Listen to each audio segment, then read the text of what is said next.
Ever been in the middle of a project only to realize you need a custom-sized walnut dowel rod, but your stash of custom-sized exotic hardwood dowels is running a bit low?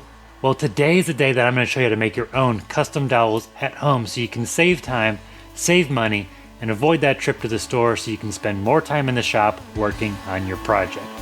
Let's go.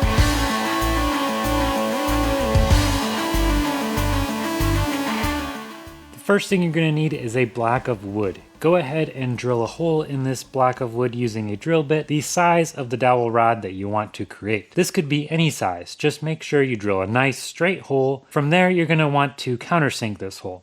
If you don't have a large countersink, like me, use a step drill bit. This works great in a pinch. Once you have those holes drilled, head over to the table saw or the bandsaw and you're going to make a cut that runs right along the edge of this first hole that you drilled. Be sure not to cut into the hole too far, as this will have an effect on the size of the dowel rod later on. Now, you're going to want to go ahead and clamp this piece of wood to your workbench along with a super sharp chisel. I recommend the largest chisel that you have on hand. I'll be using a 1/2 inch chisel here, but if you have a 3/4 or even a 1 inch chisel, that's going to work way better. Now the key here is you want the leading edge of the chisel to be sticking out in front of the block of wood along that countersink you drilled earlier, and the trailing edge of the chisel should be right at the center line of the hole that you drilled.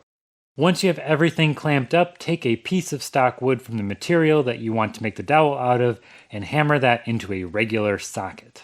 Attach this socket to your drill and carefully place the end of it into the countersink on the block of wood that you made earlier. You may find it helpful to sand the leading edge of this piece of stock so that it goes in a little bit easier. Start the drill at a low angle, pushing forwards, and then carefully straighten out the drill and push through the jig while holding the trigger on your drill. This may take a little bit of practice, so you may want to make some extra stock before you cut your first dowel.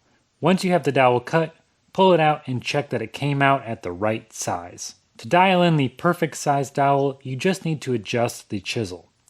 If the dowel is too large, move the trailing edge of the chisel closer to the center line of the jig. If the dowel is too small, move the trailing edge of the chisel away from the center line. Now that you know how to make your own dowels at home, you can skip that special trip to the store and spend more time in the shop working on your projects. Smash that like button if you thought this video was helpful, and hit the subscribe button and the notification bell so you don't miss out on future tips and tricks videos. Thanks for watching. Now get out there and make something awesome.